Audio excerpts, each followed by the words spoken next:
Esto es Amplificador de Impacto, el podcast donde las ideas con propósito encuentran el capital para crecer. Conversaciones con quienes impulsan soluciones que transforman los retos sociales y ambientales en impacto sostenible en América Latina. Porque el impacto real no solo se sueña, se construye.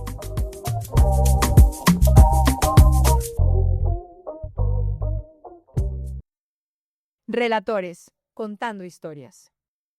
Hola para todos y todas, bienvenidos al podcast de Ambrocaya, nuestro primer episodio. La idea de este podcast es visibilizar temas de inversión de impacto.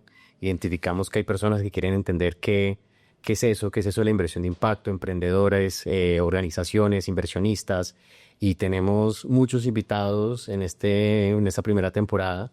Este es nuestro primer episodio, muy contentos, muy emocionados, con personas muy de la casa, personas con las que hemos trabajado muy cercanos, personas que realmente conocen también el tema, han estado involucrados. Y pues bueno, bienvenidos y bienvenidas a todo este podcast, y muchas gracias por estar acá. Y pues por supuesto, bienvenido Hans Christian Belke, muchas gracias por acompañarnos en el primer episodio.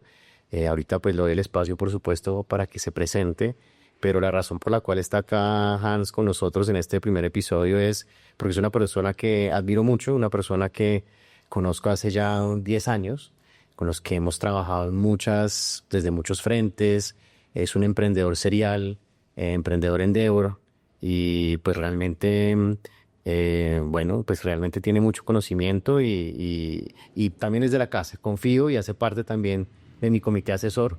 Entonces, bienvenido. Muchas gracias, David.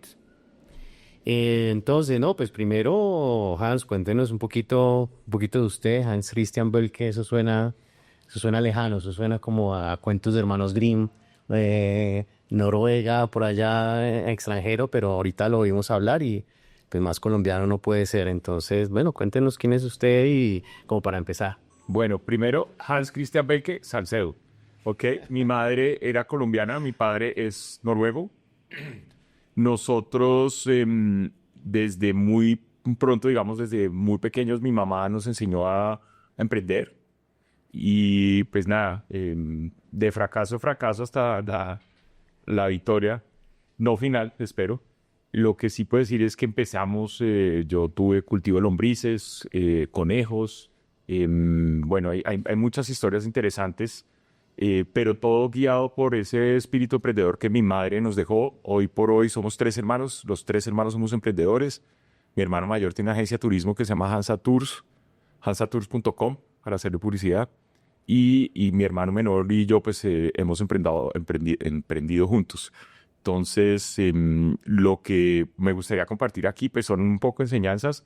También hace 10 años con David, que nos encontramos en la vida, empezamos un proyecto de un fondo de impacto, que ya hablaremos más de eso.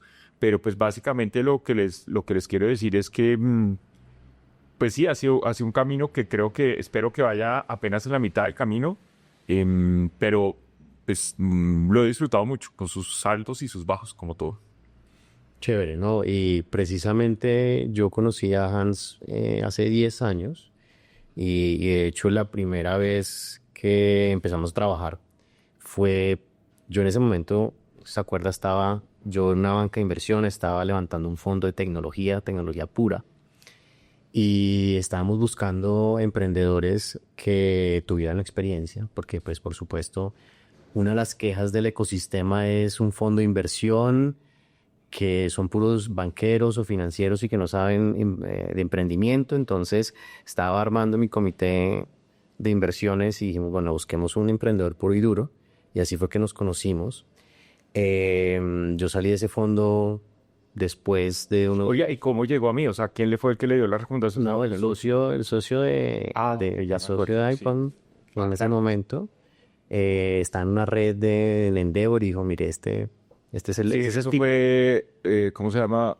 EO, Entrepreneur Organization. Exactamente. A través de Entrepreneur Organization dijeron, bueno, este es el tigre, el que realmente sabe del tema de emprendimiento. Aldeamo, muy bien referenciado. Ahorita, de hecho, me gustaría que empezáramos a conversar un poquito de Aldeamo, porque yo salgo de dirigir ese fondo.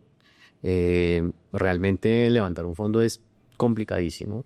Pues ya ahorita vamos a hablar de eso también puntualmente, nuestra experiencia en conjunto. En ese momento, ese proyecto termina en Chile. En Chile hay una cosa que se llama Corfo, un apalancamiento 3-1. Se cambia un poquito la visión del fondo, pero nos conocemos con Hans ahí. Y luego yo me independizo, armo Amplo, y en paralelo nos trabajamos en dos cosas. Por un lado, usted me contrata de banquero para apoyarlo en la ronda de inversión de Aldeamor, que me gustaría que habláramos un poquito de esa ronda de inversión. Y por otro lado, en paralelo, nos asociamos y montamos Macondo, que va a ser como la parte final con la que podemos conversar. Pero pues hablemos un poquito de Aldeamo, ¿vale? Hablemos de qué es Aldeamo, qué hace Aldeamo y también yo me acuerdo que nos sentamos y lo primero que me dice es: somos una empresa, 11 países, nunca hemos levantado capital, puro bootstrapping. En ese momento era 2019, 2018-2019, estaba de moda la levantada de capital, Rappi estaba pues sigue en euforia, pero en plenas primeras rondas. Y dijimos, bueno, exploremos este tema. En este momento usted me contrata como banquero. No salió nada, yo estoy aquí adelantando. No se adelante. Pero bueno, cuéntanos, ¿qué es Aldeamo y bootstrapping y cómo llegamos al 2018-2019 con esa idea de levantar capital? Voy a hacer el resumen ejecutivo lo más rápido posible porque obviamente pues es que es como la historia de uno, ¿no? En el 96 yo me gradué de ingeniero industrial de los Andes. Me voy para Noruega. Noruega siempre ha sido como mi escondite, mi sitio de resguardarme. Me voy para Noruega un tiempo y me di cuenta que el internet estaba empezando en Noruega, pero realmente fue en el 94. 95 me voy para Noruega. Y en Noruega me doy cuenta que empezó este tema de internet. Entonces yo podía entrar desde la biblioteca del pueblo donde vivía a consultar el periódico El Tiempo a las 9 de la mañana de Noruega, porque era a las 3 de la mañana que subían el periódico El Tiempo de puro texto, una aplicación que se llamaba Gopher. Y yo lo leía y yo digo, esto es increíble, uno poder ver esto desde cualquier parte del mundo. Y llego yo a Colombia y me encuentro con otras dos personas que que querían también meterse en el tema de internet. Compañeros míos de la universidad, Jorge Andrés Barrera y Andrés Aldarriaga, y dijimos, no, pues montemos esto. Después se nos unió otro socio, Andrés Arboleda, y lo que hicimos, montamos una compañía que se llama AccessNet. Y AccessNet se dijo hacer páginas web. Fuimos súper exitosos en los primeros 4 o 5 años. Básicamente hicimos las páginas más importantes de este país. Y bueno, hicimos Ecopetrol, hicimos una serie de cosas, manejamos las revistas más importantes. Digo que algunas de las más importantes porque las otras las manejaba una compañía que se llama Indexcall. Indexcall era manejada por Emilia Restrepo, que es la rectora del CESA, creo. O sea, ella era mi competencia y pues somos amigos hoy día, obviamente, pero en su momento éramos competencia. Y de ahí, en el 2000 tuvimos una crisis muy fuerte porque pues el tema de la crisis de las .com, que todo el mundo metió una cantidad de plata porque les parecía chévere la idea. Y aquí es importante resaltar eso, ¿no? Una cosa es que yo tenga una idea y otra cosa es que esa idea se convierte en realidad. Entonces hay un concepto en emprendimiento que se llama el MVP, Minimum Viable Product, o producto mínimo viable. Yo considero que eso es fundamental. Entonces muchas empresas llegan, no, quiero hacer esto. Y gente con mucho dinero invirtió mucha plata. El problema es que nos pagaban la mitad y después no nos pagaban el resto porque cuando la empresa no funcionaba, pues se desaparecía, ¿sí? Tuvimos una muy mala experiencia, por ejemplo, con los hermanos Cardona, tratando de montarle la competencia de remate, pero pues obviamente no daban pie con bola. Y después, en el 2004, me voy yo para Noruega. Logramos salvar la compañía porque estuvo en un momento muy crítico, muy crítico. En el 2004 me voy yo para Noruega y encuentro un negocio nuevo que se llama el negocio del entretenimiento móvil, que es todo el tema de venta de imágenes, ringtones. Y ahí empezamos una correría. Llego yo en el 2004 a Colombia y cuando empiezo a trabajar con entonces Comcel, que era el único operador que tenía la tecnología para poder vender lo que nosotros ofrecíamos. Pero a los 2 o 3 meses me cortaron la conexión en Comcel. Entonces, y lo peor es que ya estábamos facturando bastante dinero. Yo me había asociado con los noruegos no podían entender qué pasaba, los de Copcel no dan explicación, y pues yo creo que fue un tema más de una persona adentro que no nos quería y O sea, nos censuraron así nomás, de un momento a otro nos mandaron una carta. La verdad es que yo era amigo, pues no como amigo, pero el jefe de esta persona fue el que me abrió la puerta y con él hicimos cosas muy chéveres. Pero cuando él se fue, inmediatamente se fue el de abajo. Yo no sabía, por eso es que yo les recomiendo siempre que tener en cuenta y manejar las relaciones a todo nivel en las compañías, porque uno nunca sabe cuándo le pueda pasar eso. Eso lo que nos obligó fue oiga, pasamos de facturar, creo que éramos 100 millones de pesos mensuales, estaba facturando, que era mucha plata en ese momento, a facturar cero. Afortunadamente nosotros siempre hemos sido muy cuidadosos en gastos y lo que empezamos a hacer es mirar alternativas. Entonces nos fuimos asociados, que no teníamos tampoco plata, entonces lo que hacíamos era buscábamos partnership. Nos asociamos en Guatemala y nos asociamos en Perú. Y esos fueron nuestros primeros países. Obviamente Guatemala cubría, en ese momento era Guatemala, Honduras, Nicaragua y Salvador. Y Perú pues sí era solo Perú. Y empezamos así con el negocio de la venta de contenido.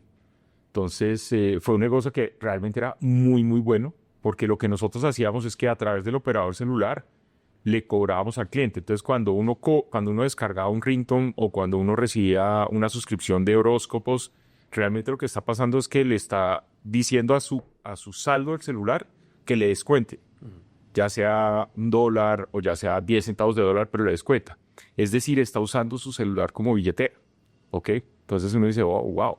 Y de verdad los números eran impresionantes. O sea, nosotros llegamos a tener una suscripción de un grupo que se llama Amigo, alcanzamos a tener 2 millones de usuarios, 3 millones de usuarios en la región. Y eso era antes de Tinder. Pero lo que no hicimos fue volver eso un Tinder, o sea, volverlo como mucho más segmentado para que la gente lo pudiera hacer. como de conexión y que realmente... Sí.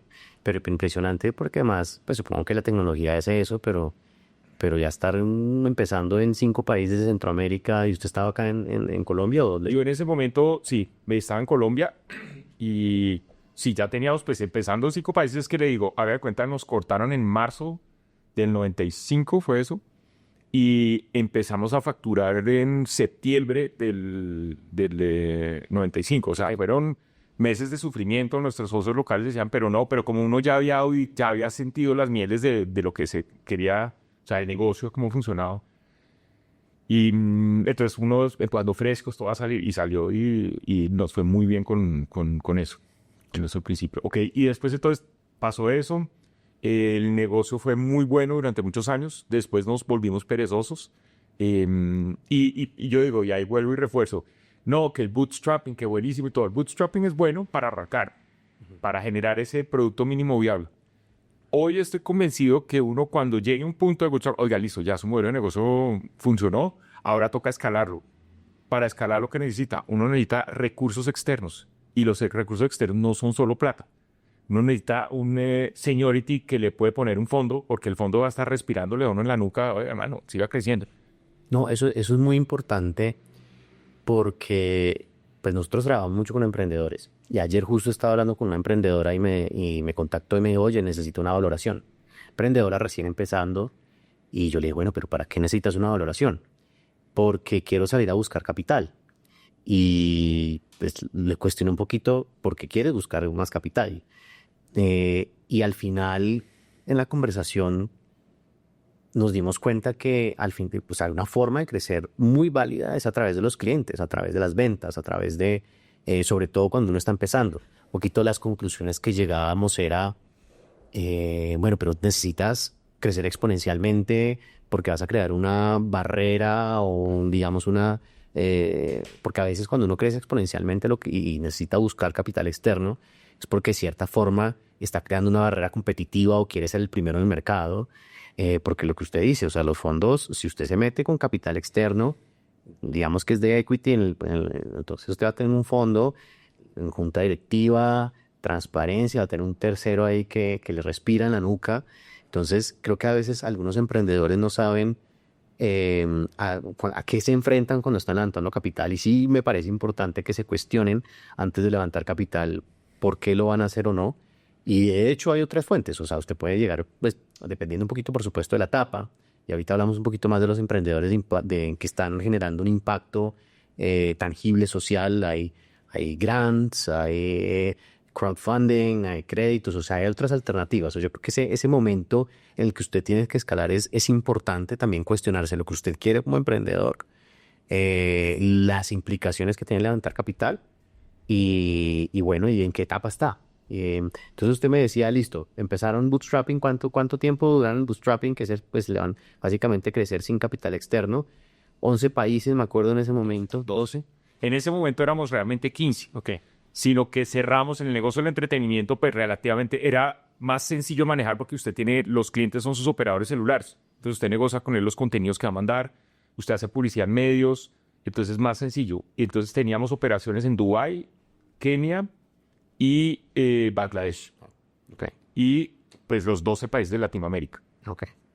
Y llega ese momento, 2019, dice, Entonces, antes de eso, 2014 empezamos a ver que el negocio del entretenimiento móvil se fue cayendo. Y en el 2016, digamos que tocamos piso. Hasta ese momento yo era el CEO de Aldeamo y en ese momento pues yo levanté la mano y yo dije, no, yo no estoy pudiendo darle el cambio a esta compañía. Me retiro.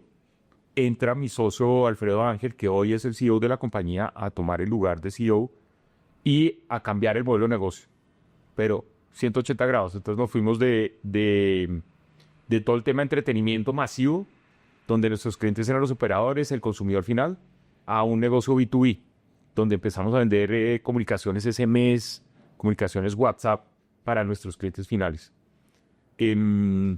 Ahí cambió, entonces empezamos bajó muchísimo la facturación, y obviamente los ingresos, pero no, siempre hemos sido muy cuidadosos con los, digamos, con la caja y con los números y con los gastos. Habíamos sido. Y entonces, nada, empezamos a crecer, empezamos a ver que empezamos a tener tracción con las diferentes empresas y todo. También nos dimos cuenta que para este modelo de negocio ya necesitábamos tener mucho más, una infraestructura un poco más pesada, es decir, oficinas en los países, más gente en los países y todo.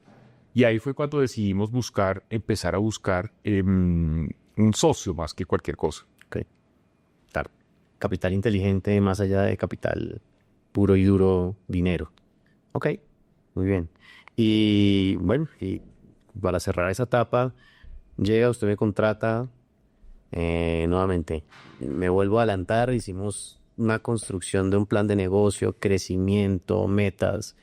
Me acuerdo que teníamos nuestros retos también integrando todas las contabilidades de todos los países para presentar unos números convincentes, unas métricas, porque yo creo mucho en lo que se conoce las unit economics, ¿no? El costo de adquisición al cliente, el lifetime value y demás, y armamos toda la IDEC y demás, y ¿qué pasó? O sea, al final, empezando porque contrato a un banquero que en ese momento tenía 30 años, yo me acuerdo que usted me decía, bueno, pues hagámosle, no importa, y en ese momento nos enfrentábamos a los KKRs en las negociaciones, no salió nada.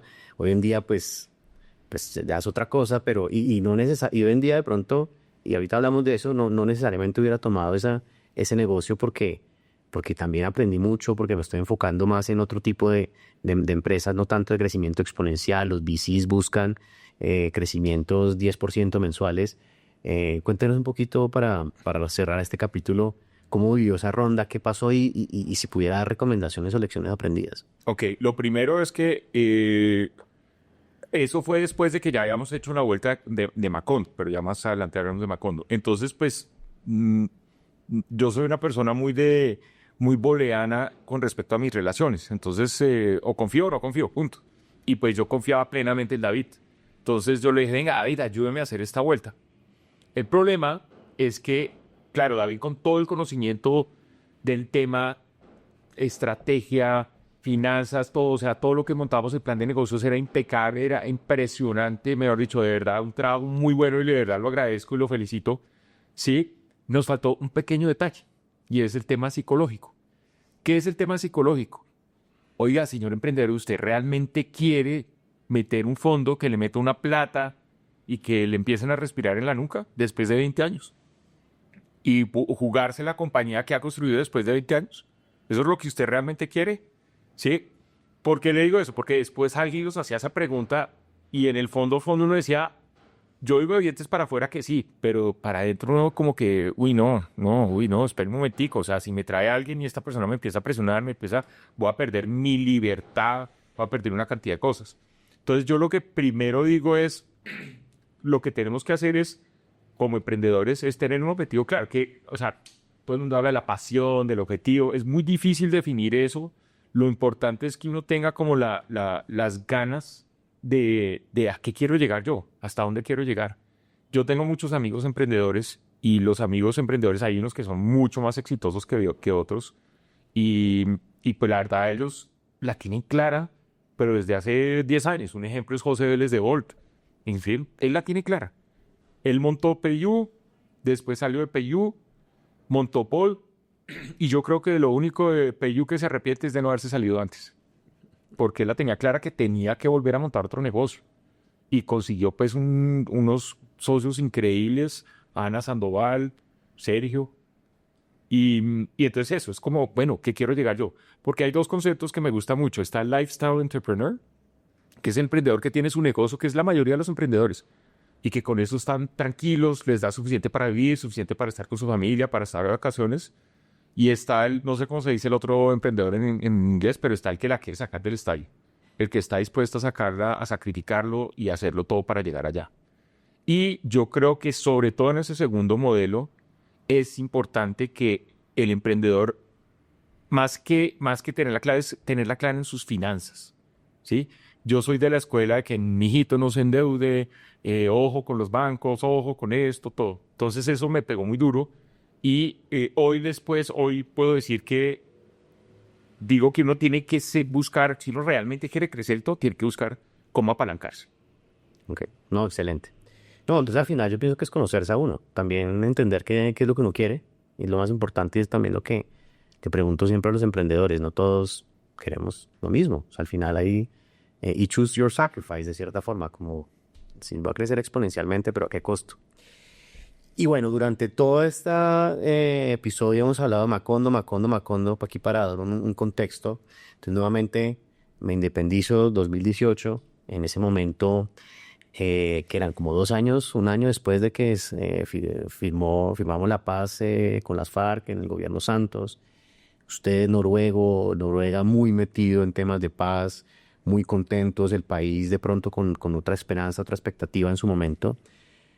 Armo Amplo como un advisory, como un tema de advisory de impacto, más entendiendo pues esa desconexión entre emprendedores e inversionistas, muy pensado también en empresas que estaban trabajando en el agro, en lo rural, y en paralelo usted me invita a montar un fondo de impacto, Macondo, mejor nombre creo que no hubiéramos podido conseguir. Ahí lo tengo guardado para que... Tiene todavía bueno. Tiene todavía el dominio macondo.com, o sea, nunca me lo quiso regalar, pero No, porque ese es un sueño, es parte del sueño que tengo. Y bueno, nos juntamos con una socia también viviendo en Noruega, con el objetivo de montar un fondo para invertir en lo rural, ¿no? En el agro, y la estrategia que decidimos armar fue busquémonos un emprendedor que represente los valores, que represente el impacto, que represente esa posibilidad de generar también esa rentabilidad, que sea sostenible financieramente, que es sumamente importante también el impacto. Emprendedor que tuviera impacto en el ADN y en general el fondo era, busquemos esas empresas, el 90% de las empresas de Colombia, de Latinoamérica, no son las empresas exponenciales como Aldea. Entonces, bueno, ¿cómo fue esta experiencia? Porque realmente yo recibí la invitación suya y entiendo que fue, bueno, ¿cómo conectamos los países nórdicos con Colombia? Ese gran potencial de interés, que también yo creo que ha sido un tema que lo conozco hace 10 años, que lo ha mantenido y un tema transversal a usted como persona. Entonces, ¿cómo empieza eso y cómo es el origen? Y bueno, cuéntenos un poquito más también de Macondo.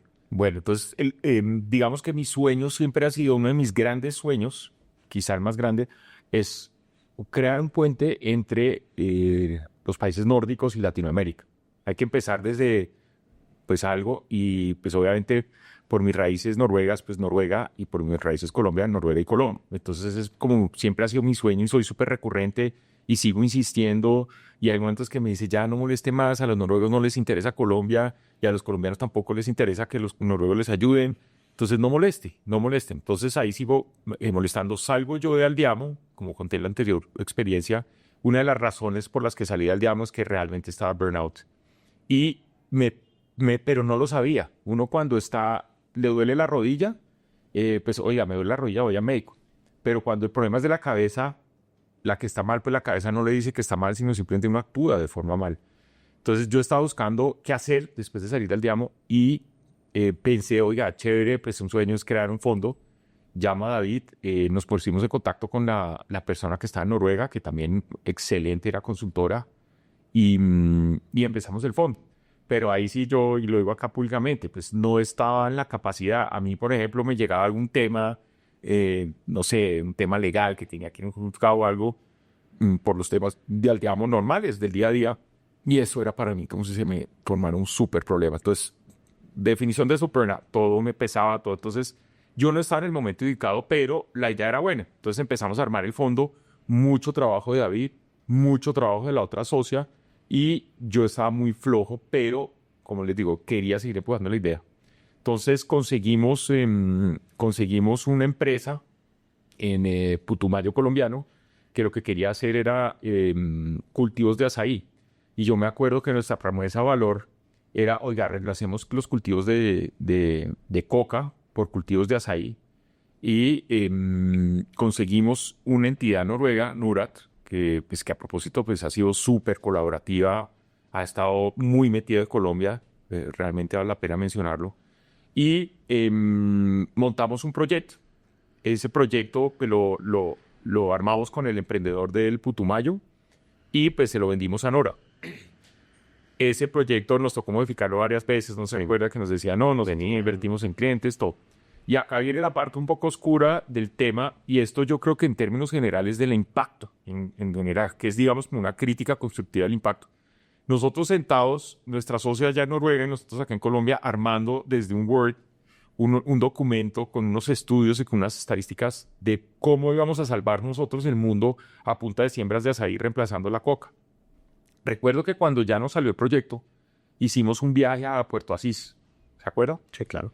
Y cuando fuimos a ese viaje a Puerto Asís, una de las cosas que me llamó la atención es que pues yo soy muy saco, por decirlo de una forma. Me interesa todo y me interesa meterme en todo. Entonces yo preguntaba por los cultivos de coca, oiga, pero ¿dónde están los cultivos de coca? Y todo el mundo decía, no, eso ya no. Todo como que nos lo escondía. Como que era no sé si se acuerda, que como que no nos quería mostrar eso. Y casualmente un día, caminando en las fincas de azaí, llegamos a una casa de un campesino. Y en esa casa de ese campesino habían 200 metros cuadrados de una planta verde esmeralda divina. Y entonces yo nunca en mi vida había visto la coca. Y entonces le pregunté al del campesino ahí, el campesino súper inocente, nadie le había dicho nada. Le digo, oye, ¿y este cultivo de qué es? Y yo, no, eso es coca. Ah, ok. ¿Y por qué coca? O sea, ¿por qué no siembra trigo? Y dice, no, mire, porque es que yo acá lo que hago es que corto las plántulas de las otras hojas de coca, las entierro en el piso y a los 6 meses yo estoy produciendo coca y en ese momento creo que en ese pedacito de tierra era un bulto de coca, creo que le daban 6 meses, le daban un bulto de coca y lo podía vender en el mercado 800,000 pesos. Mientras que unas sembradas ahí teníamos que cultivar durante 4 años, después sacar la producción, después procesarla, todo. Y en ese momento yo dije, ¿cómo que la embarramos? ¿Por qué? Porque yo dije, no existe la mínima posibilidad de que el azaí reemplace la coca. ¿Sí? Dura la reflexión y yo creo que es un tema de impacto en general. O sea, al final uno puede hablar de temas de sistemas sostenibles, regenerativos, desde Bogotá, desde Oslo, hablar de la importancia de reducir los gases de efecto invernadero, de conservar las especies, pero si todos esos modelos al final no permiten que una empresaria, un campesino, una comunidad no tenga para comer, pues nada de eso se puede hacer. Y sí, o sea, al final creo que recordando esos modelos financieros podíamos ganar la coca con el azaí, pero era después de 4 o 5 años cuando ya la planta había crecido o a través de un manejo sostenible.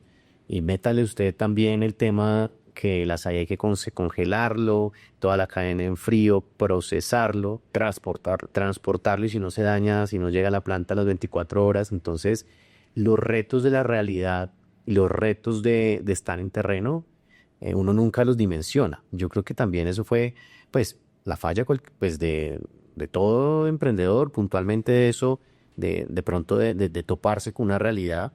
También siento que no necesariamente teníamos la experiencia para armar un fondo en ese momento. Es decir, usted emprendedor puro y duro, nuestra socia consultora Deloitte, ¿no? Muy buena, en que alcanzó a ser socia, y yo pues había trabajado en fondos, pero después de eso fue hace ya 8 años. Después de esos 8 años, pues la experiencia un poco que también he tenido el mundo de impacto de otros territorios, de estar en lo rural, me acercan a esas realidades y de manejar plata de terceros que tampoco es fácil. ¿Qué hubiera hecho diferente o no sé si esa es una perspectiva que usted tiene de ese momento? Sí, pues miren, una de las cosas que yo pienso, y esto es en general para todo, uno a veces cree que es más inteligente que las otras personas, ¿cierto? Entonces, lo que yo hubiera hecho diferente o no a futuro, y lo que estoy haciendo ahorita es, venga, ¿sí? Si yo llego al Amazo, al Putumayo, realmente investigar antes de ir a ofrecer la idea de este personaje que nos dijo que montáramos lo de Asai Talk, muy chévere y todo. Yo creo que lo que partó es ir a ver realmente la realidad de la gente, ir a hablar con ese campesino, oiga, ¿usted realmente va a dejar de sembrar coca por sembrar Asai? O sea, ¿de verdad va a esperar 4 años? Un campesino en el Putumayo no cree en nadie, no cree en el gobierno, no cree en la guerrilla, no cree en nadie porque pues no tiene esperanza, su vida siempre ha sido estar a la mitad de la nada. ¿Sí? Entonces, yo lo que creo es que, y no lo digo solo por este caso, lo pongo como ejemplo, pero en todo. El emprendedor dice, no, es que voy a montar una aplicación para que la gente pueda pagar de alguna manera digitalmente. Oiga, qué buena su intervención, pero ¿cómo va a pagar? Si no tienen tarjeta de crédito, si no tienen cuenta acá, no sé, ¿me entiende? Entonces, oiga, no, me toca volver a abrir las cuentas de banco primero y después sí que pague. Por dicho, hay que mirar bien dónde es que está realmente la necesidad, porque uno se hace muchos puentes y se imagina muchas cosas que no están pasando. Entonces yo creo que eso funciona tanto para los emprendimientos de impacto como para los emprendimientos de no impacto, ¿sí? Hay que ir a conocer la realidad. Si nosotros hubiéramos ido y hubiéramos visto esa realidad de la coca y nos hubiéramos empapado realmente y no estuviéramos tan convencidos de que lo que estábamos haciendo estaba bien, sino mirarlo más desde el punto de vista de esa materia prima o de ese productor, hubiera sido diferente. Entonces ahora lo que digo y vuelvo y refuerzo, tener un producto mínimo viable. Oiga, si usted saca un producto mínimo viable y ve que el producto funciona, por ejemplo, hubiéramos empezado con plántulas y empezando a repartir plántulas de azaí y vemos que los campesinos realmente las están cuidando y realmente las están creciendo y todo, oiga, sí, acá hay una oportunidad. Pero nada, lo hicimos como muy a la lata, sí, ahora vamos a producir plántulas y las vamos a entregar, o ahora una cantidad de cosas. Entonces, la recomendación mía es que uno tiene que ir a conocer, ¿sí?, esa oportunidad que hay. No estoy diciendo crear un mercado porque el concepto de crear un mercado para mí no existe. Lo que existe es, hay un no consumidor en este momento, pero ese no consumidor es una persona que simplemente no está usando esos servicios. Y le voy a poner el ejemplo más fácil de todos, el celular, ¿sí? Cuando nosotros no teníamos celular, usted le preguntaba a la gente, oiga, ¿le hace falta un celular? ¿Para qué? Pero hoy día uno no puede vivir sin el celular, porque el trabajo que hace el celular es mantenerlo conectado a uno todo el tiempo. Pero antes pues uno no lo veía como una necesidad, así lo fuera. Entonces es lo mismo, mirar en qué mercado me estoy metiendo y qué necesidad o qué trabajo le estoy ayudando a hacer a esa persona. ¿Ok? Perfecto. No, yo creo que ya también para cerrar y de pronto en esta última pregunta, yo lo que quiero también es que las personas se lleven de pronto un concepto. Yo creo que hemos hablado bastante del producto mínimo viable. Pero yo creo que eso también lo podemos de pronto extender al tema de impacto. Entonces está el producto mínimo viable. Usted hablaba de la importancia de ir a territorio, de realmente hablar con las personas, con el cliente, que al final el producto mínimo viable tiene que estar resolviendo un problema real, pero resolver un problema real que también genere una sostenibilidad financiera o que estén dispuestos a pagar por él. Yo a veces me encuentro con muchos emprendedores que se autodenominan emprendedores sociales, que tienen sus métricas de reducción de gases de efecto invernadero divinamente documentadas, trazabilidad de cuántas organizaciones o cuántas personas están incluyendo su cadena de valor. Y eso, yo siendo socio y director de Amplocaya, una empresa de impacto, un advisory financiero de inversión de impacto, yo creo que hay dos cosas importantes, y es el emprendedor o emprendedora de impacto tiene que tener el impacto en el ADN, pero también tiene que tener esa visión de negocio, porque en todas las evaluaciones, todos los proyectos, para que ese impacto sea sostenible, tiene que financieramente servir, tiene que haber un cliente, tiene que haber, y sobre todo también en este momento en el que vivimos, en donde, y en la Colombia en la que estamos hoy en día, en donde la ayuda externa, pues los grants, los fondos no reembolsables existen, pero se viene una transición importante en donde hay que ser sostenible también financieramente y ser lo suficientemente creativo para poder llevar esos modelos de negocio, escalarlos y crear esa base de consumidores, pero con negocios que renten. No sé, pues creo que hemos hablado mucho de esto en ocasiones más informales, pero no sé si ese es el concepto que se pueda llevar aquí el público. Sí, definitivamente. Yo creo que los emprendedores de impacto tienen un adicional con respecto a nosotros, los otros emprendedores, porque yo no me considero un emprendedor de impacto, mal daría decirlo. Y es que realmente están pensando en los beneficios que están generando. Y yo conozco emprendedores de impacto que con eso que tienen en la cabeza han hecho cosas impresionantes. Voy a poner un caso particular. No sé si conocen la aplicación Duolingo. Duolingo la creó un guatemalteco, ¿ok? Y él siempre tuvo en su cabeza el impacto.